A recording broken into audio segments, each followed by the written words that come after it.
कानी बहू। किशोरी लाल जी के बेटे राघव की शादी की बात जगह जगह चल रही थी, लेकिन किशोरी लाल जी को कोई लड़की पसंद ही नहीं आती थी। और उसकी एक ही वजह थी, किशोरी लाल जी का लालची होना। उनको लड़की वालों से मोटा दहेज चाहिए था और इसी चक्कर में एक दिन वो एक बहुत पैसे वाले के घर अपने बेटे का रिश्ता लेकर पहुंचे। उस आदमी का नाम था ओम प्रकाश।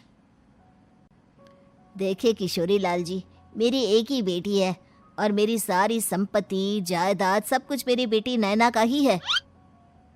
पापा, नाम से लगता है बहुत खूबसूरत होगी।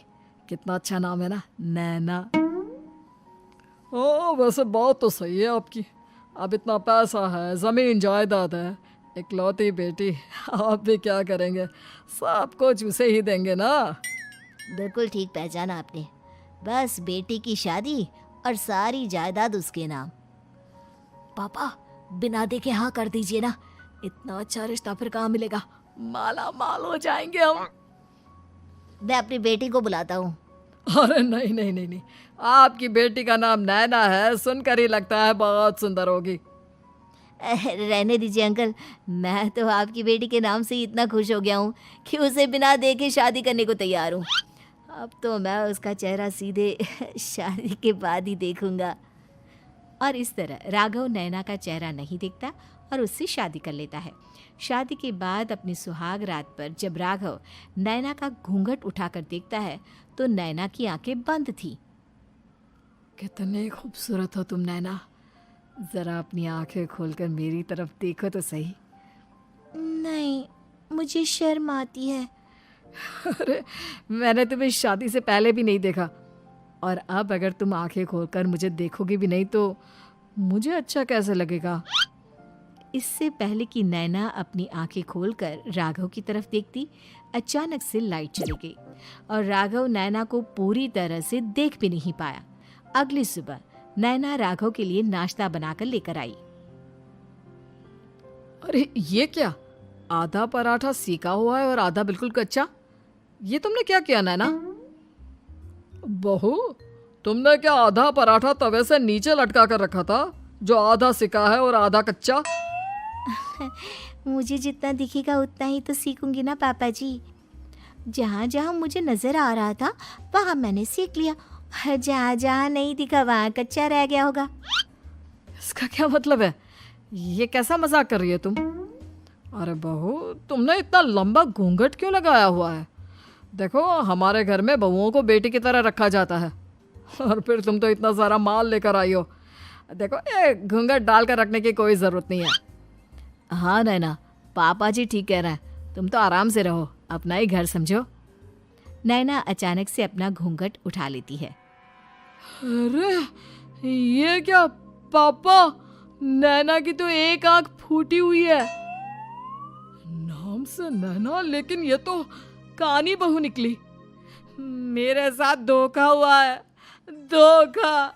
बिना दिखाए अपनी कानी लड़की मेरे संग ब्याह दी। मुझे कानी बीवी नहीं चाहिए। मुझे अभी ओम प्रकाश जी से बात करनी पड़ेगी। आखिर उन्होंने मेरे साथ ऐसा किया क्यों? अरे, आप लोगों ने ही तो पापा से कहा था कि आप लोग शादी से पहले मुझे देखना नहीं चाहते। अब मेरे पापा पर क्यों इल्जाम लगा रहे हैं? अरे लेकिन उन्हें बताना तो चाहिए था ना कि तुम कानी हो, एक आंख से तुम्हें दिखाई नहीं देता। किशोरी लाल और राघव नाराज होकर ओम प्रकाश को अपने घर बुलाते हैं। पापा जी, ये आपने क्या किया? शादी से पहले बताया क्यों नहीं कि नैना की आंखों में परेशानी है? अरे, आप ही ने तो लड़की देखने से मना कर दिया था। अरे लेकिन आप बता तो सकते थे। आपको तो हमारी बेटी की प्रॉपर्टी चाहिए थी, वो भी पूरी की पूरी। अब क्या हुआ अगर उसे आधा दिखाई देता है? प्रॉपर्टी तो आपको पूरी मिल गई ना। अरे ये क्या बात हुई? मेरी शादी प्रॉपर्टी से नहीं, आपकी बेटी से हुई है। अब ये तो पहले सोचना चाहिए था, तब तो मेरी प्रॉपर्टी देखकर तुम्हारी जुबान लप लपा रही थी। लेकिन मैं कानी लड़की को अपनी बीवी बनाकर नहीं रख सकता। पापा, कुछ करिए ना आप। हाँ, करता हूँ। देखिए ओम प्रकाश जी, आप हमारे साथ ऐसा नहीं कर सकते। और तुम देखो, अगर तुमने मेरी बेटी से शादी तोड़ी ना, तो जो भी प्रॉपर्टी मैंने तुम्हें दी है वो तो पूरी की पूरी वापस ले ही लूँगा, और आधी प्रॉपर्टी तुम्हारी भी लूँगा। अरे मेरी आधी प्रॉपर्टी भला क्यों लेंगे आप? इसलिए क्योंकि मेरी बेटी को आधा नज़र आता है और उसकी नज़र अभी तक तुम्हारी आधी जायदाद पर ही पड़ी है। अब तुम उसे घर से निकालोगे तो कुछ तो लेकर जाएगी ना। और अगर हम आपकी बेटी को अपने घर की बहू बना कर रखे तो? तो तुम्हारी पूरी प्रॉपर्टी तुम्हारी ही रहेगी, और जो मैंने तुम्हें दिया है ना, उसमें से बस मैं आधा लेकर जाऊंगा। अरे लेकिन अब आप अपनी दी हुई प्रॉपर्टी में से आधी वापस क्यों लेकर जाएंगे? अगर मैं आपकी बेटी को अपनी पत्नी बनाकर रखने को तैयार हूं तो? इसलिए ताकि भविष्य में अगर तुम मेरी बेटी को धोखा दो तो उसके पास कुछ तो रहे जो पति का हो। वैसे मेरे पास तो बहुत कुछ है, लेकिन अपने पति की कोई निशानी तो उसके पास होनी चाहिए ना। अब अगर तुमने मेरी बेटी को कानी कहा तो तुम्हें प्रॉपर्टी भी कानी ही मिलेगी, पूरी नहीं। जमाए राजा। किशोरी लाल और राघव समझ चुके थे कि वो बुरी तरह फंस चुके हैं और अब उनके पास वहां से निकलने का कोई चारा नहीं है। अब समझ में आया ना, लालच बुरी बला होती है। एक तो तुम्हें प्रॉपर्टी मिली, ऊपर से बीवी मिली, उसमें तुम्हें नखरे भी दिखाने हैं। आए बड़े, चुपचाप बैठो दोनों। कुछ दिनों के बाद नैना राघव की कार लेकर बाजार घूमने निकलती है और जब कार लेकर वापस आती है, ये क्या? एक तरफ से मेरी गाड़ी पूरी खराब हो चुकी है। लगता है तुमने मेरी गाड़ी को किसी दूसरी गाड़ी के साथ एक्सीडेंट किया है। अरे अरे कितना बड़ा नुकसान कर दिया तुमने बहू। वो क्या है ना पापा जी, मुझे एक आंख से दिखाई नहीं दे रहा था, सामने से गाड़ी आ रही थी।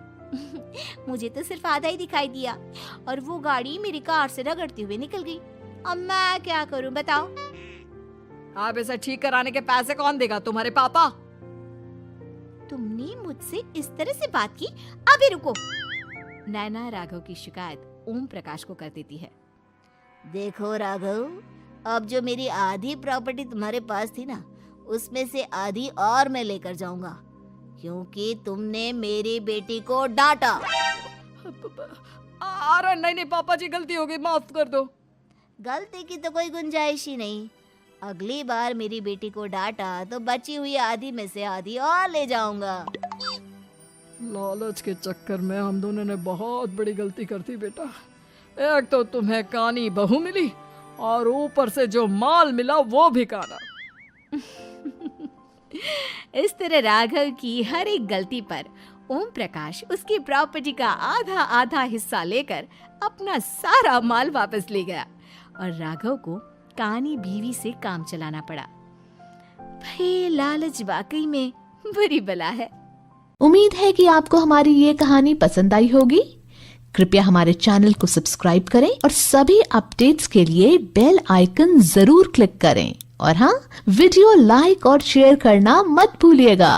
Bye bye.